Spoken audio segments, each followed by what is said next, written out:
আজকের ব্লগটা তোমাদের সাথে একটু শেয়ার করব আটার রুটি দিয়ে কিভাবে তাল দিয়ে খাওয়া হয়। আমার তালটা কিন্তু একদম কমপ্লিট করা ছিল, আমি এটা আইস করে রেখে দেই। তো চলো তোমাদের সাথে শেয়ার করি। আসসালামু আলাইকুম, তোমরা কেমন আছো? আশা করি ভালো আছো। আই হোপ আমিও খুব ভালো আছি তোমাদের দোয়ায়। তো আজকের ব্লগটা কিন্তু তোমাদের জন্য ব্যতিক্রম, তো দেখতে থাকো। এই যে দেখো, আমি কিন্তু তালটা আইস করে নিয়েছিলাম, সেটা একটু গরম করে নিতেছি। কিভাবে রুটি দিয়ে খাবো সেই ব্লগটাই তোমাদের সাথে শেয়ার করব। তো চলো, আমার কিন্তু তাল গরম করা হয়ে গেছে এদিক দিয়ে, আর আমি এখানে পাটা বিছায় রুটিটা বানায় নিচ্ছি। কারণ পাটাতে কিন্তু খুব সুন্দর গোল গোল রুটি হয়, তোমরা কিন্তু বাসায় ট্রাই করতে পারো। কিন্তু আমার কাছে কিন্তু খুবই ভালো লাগে, কারণ পাটার ভিতরে রুটি বানাইতে আমার কোনো বিরক্ত লাগে না, ভালোই লাগে, খারাপ না। দেখো কি সুন্দর হয়েছে রুটিগুলো বানানো। এই যে, তো এখন আমি ভাইজা নেব রুটিগুলো। খুব সুন্দর করে আমি তাওয়ায় ভাজা নিচ্ছি, কারণ আটার রুটি বলে কথা। তো যাই হোক, তাল দিয়ে খাবো, আমরা সবাই খাবো বাসার, কারণ তাল দিয়ে কিন্তু রুটিটা অনেক মজা। অনেকে তাল দিয়ে রুটি দিয়ে খায়, অনেকে মুড়ি দিয়ে খায়, অনেকে ভাত দিয়ে খায় বা তালের পিঠা করে খায়। তো যাই হোক, আমি রুটি দিয়েই খাবো। এই যে রুটি ভাজা হয়ে গেছে, আর এই যে গরম করে এটা সসপ্যানে আমি ঢাইলা নিছি। খুবই ভালো লাগতেছে। আর আমাদের নাস্তা করাটাও শেষ হয়ে গেছে, একটু চা খেয়ে নেব।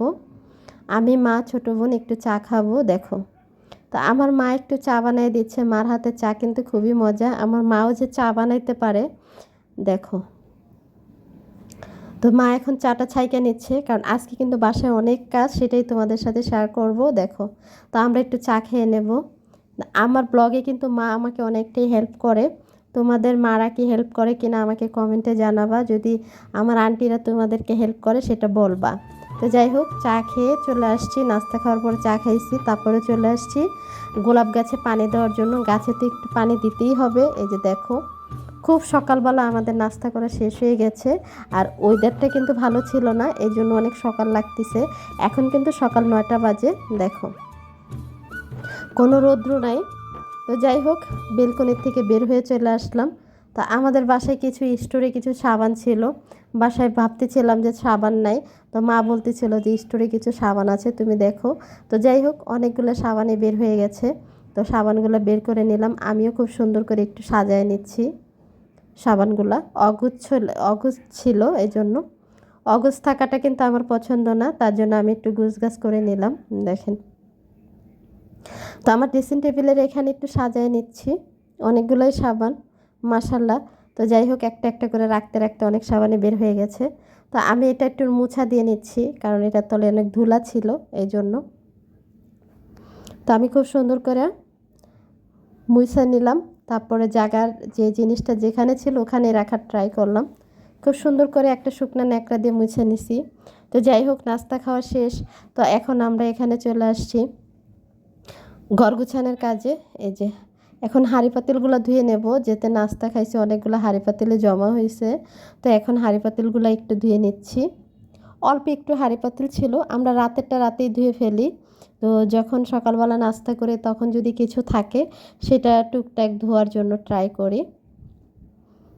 তো হাঁড়ি পাতিলটা ধুয়ে নিলাম খুব সুন্দর করেই, অল্প একটু হাঁড়ি পাতিল ছিল এই জন্য। তো আমার কিন্তু ভীষণ ভালো লাগে তোমরা যে আমার ব্লগগুলো দেখো, তোমাদেরকে অসংখ্য ধন্যবাদ।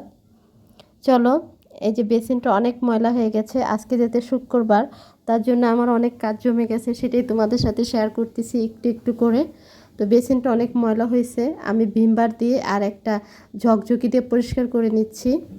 দেখো, মাজা শেষ হয়ে গেছে, এখন আমি মুছে নিচ্ছি। দেখো, খুব সুন্দর করে আমার মন মতো করে আমি ধুয়ে নেব।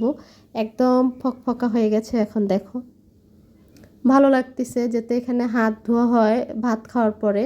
তো এই জায়গাটা যদি পরিষ্কার না থাকে তাহলে কেমন লাগে বলো তো। তো যাই হোক, এই যে আমার এটা পরিষ্কার হয়ে গেছে বেসিনটা। তো এখন চলে আসছি আমি গরুর ভুঁড়ি ভিজাবো।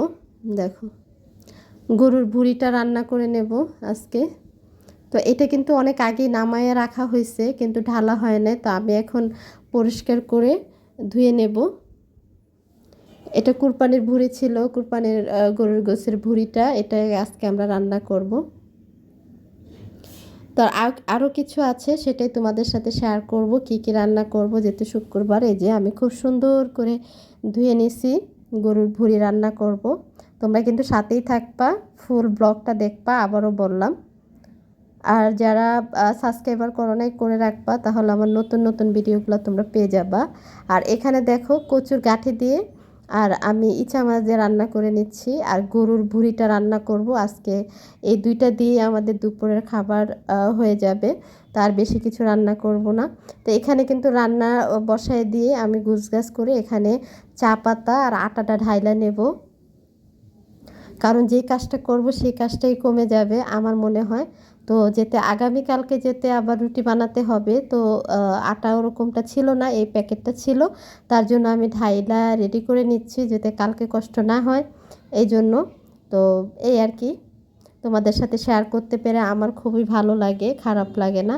তোমরা আমার পাশে আছো, পাশেই থাইকো।